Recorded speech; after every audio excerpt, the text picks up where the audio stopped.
नमस्कार मित्रों, आज हम आपके साथ चर्चा करते हैं group factors theory of intelligence, बुद्धि का समूह कारक सिद्धांत।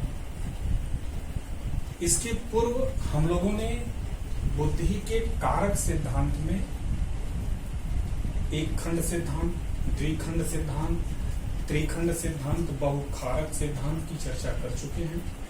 अब बारी आती है समूह कारक की। तो बुद्धि एक समूह के रूप में, सामूहिक शक्ति के रूप में इस सिद्धांत का प्रतिपादन थर्स्टन ने 1930 ईस्वी में किया था। इन्होंने द्विकारक सिद्धांत स्पीयरमैन के और बहुकारक सिद्धांत थॉर्नडाइक के दोनों को अस्वीकार कर दिया। ये दोनों अस्वीकार करके एक विधि का प्रतिपादन किया था जिसका नाम था कारक विश्लेषण विधि, फैक्टर एनालिसिस मेथड।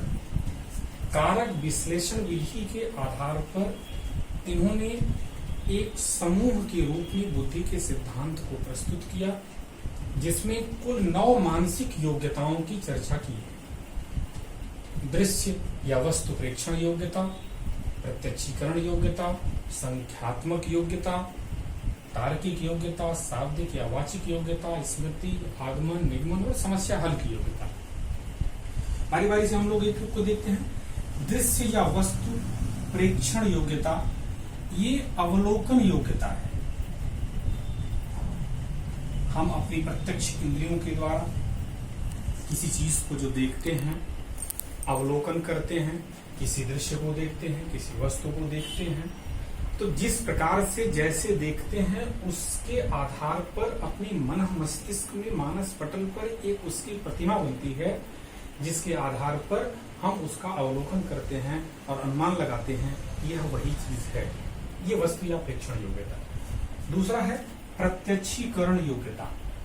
ये प्रत्यक्षीकरण या परसेप्शंस जो है, ये परसेप्शंस चीज है कि जब हम जैसे दृश्य इंद्रिय के द्वारा, चक्षु इंद्रिय के द्वारा, श्रवण इंद्रिय के द्वारा, विभिन्न प्रकार की इंद्रियों से जब किसी चीज को देखते हैं तो देखने के बाद हमारे मानस पटल पर उसकी एक इमेज बनती है और उस इमेज के आधार पर हम उसका निर्धारण करते हैं कि यह वही चीज है।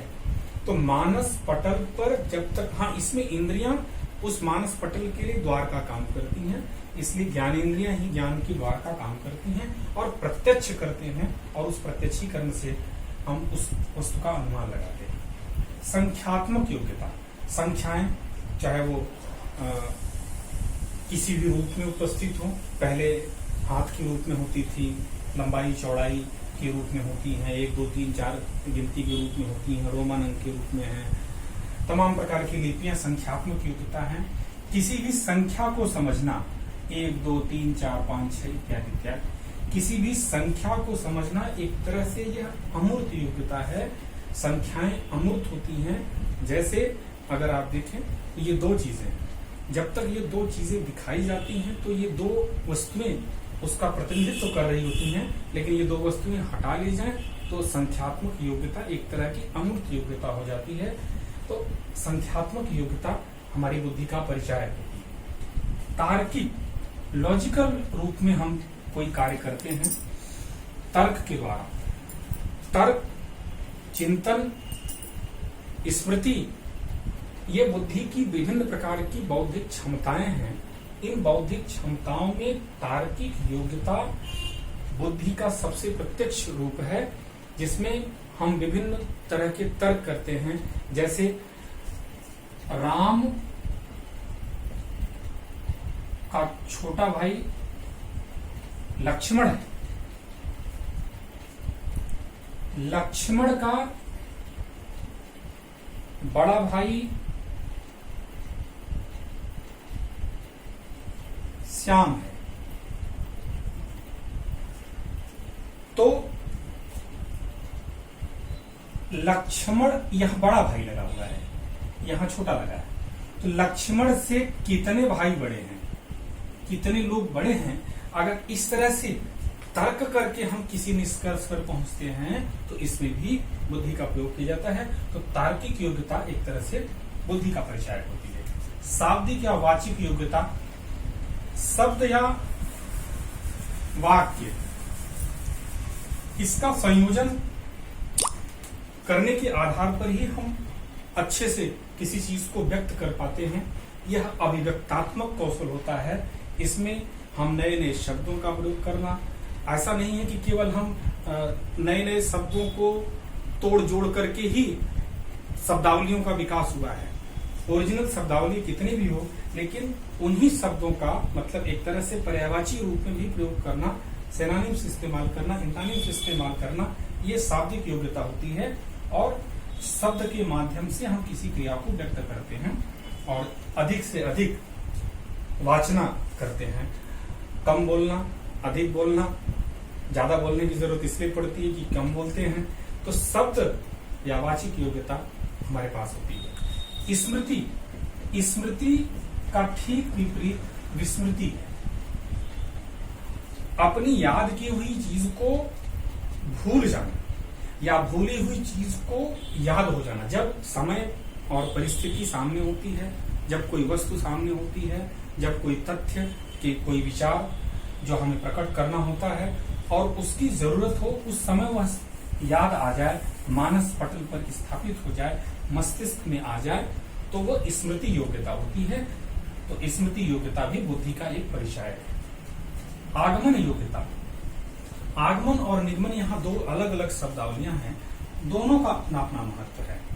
आगमन ये उदाहरण से नियम की ओर चलता है। उदाहरण से नियम, हम छोटे छोटे उदाहरण देते हैं और उदाहरण देकर के एक नियम पर पहुंचते हैं। जैसे ये ए है, ये बी है, ये सी है। इसमें से ए, बी, सी तीनों मानव है। ए, बी में ए अभी मर गया, बी कल मर गया, सी परसों मर गया। इसका मतलब कि सभी मानव मर गए। तो मानव मरणशील है, इस प्रकार का निष्कर्ष पहले नहीं निकाला गया। पहले निकाला गया कि ए की मृत्यु हुई, फिर बी की मृत्यु हुई। तो इस तरह से उदाहरण से किसी एक नियम पर पहुंचना, ये दर्शन में हम पहुंचे कि मानव मरणशील है। ऐसे तमाम चीजें a प्लस बी आप निकालते हैं, a प्लस बी का होल स्क्वायर बराबर a square plus b square plus 2ab। ये पहले a को समझना, फिर b को समझना, फिर दोनों में संबंध बताना, एक तरह से उदाहरण से नियम की ओर चलना आगमनात्मक योग्यता होती है।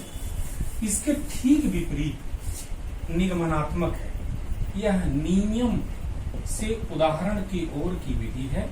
इसमें सबसे पहले नियम को ही बता दिया जाता है और जब नियम तय हो जाए तो हम उसका छोटा छोटा उदाहरण देते हैं। जैसे नियम आपने बना लिया कि यही सूत्र को ही देख लीजिए, a प्लस बी का होल स्क्वायर बराबर a स्क्वायर प्लस 2ab। ये एक नियम है और इसी नियम पर हम तरह तरह की उदाहरण रेखागणित में देते हैं। या फिजिक्स का कोई नियम हो कि F बराबर m है, तो F बराबर ma कह दिए।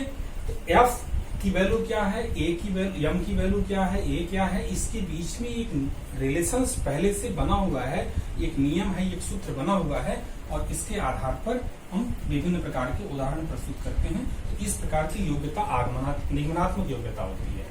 फिर समस्या हल करने की योग्यता।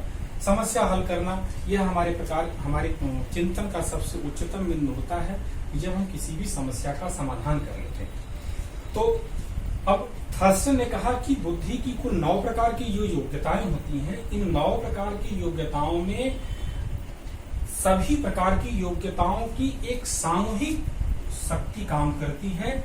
आवश्यकता पड़ने पर हम किसी एक शक्ति का प्रयोग अधिक करते हैं और किसी एक शक्ति का जैसी जिसकी जरूरत होती है। प्रत्यक्षीकरण है, किसी वस्तु का प्रत्यक्षीकरण कर रहे हैं तो प्रत्यक्ष की योग्यता, शब्द की जरूरत है तो अच्छे अच्छे शब्दों का प्रयोग करना, स्मृति का प्रयोग करना, तो विभिन्न प्रकार की एक सामूहिक योग्यता के रूप में बुद्धि कार्य करती है। धन्यवाद।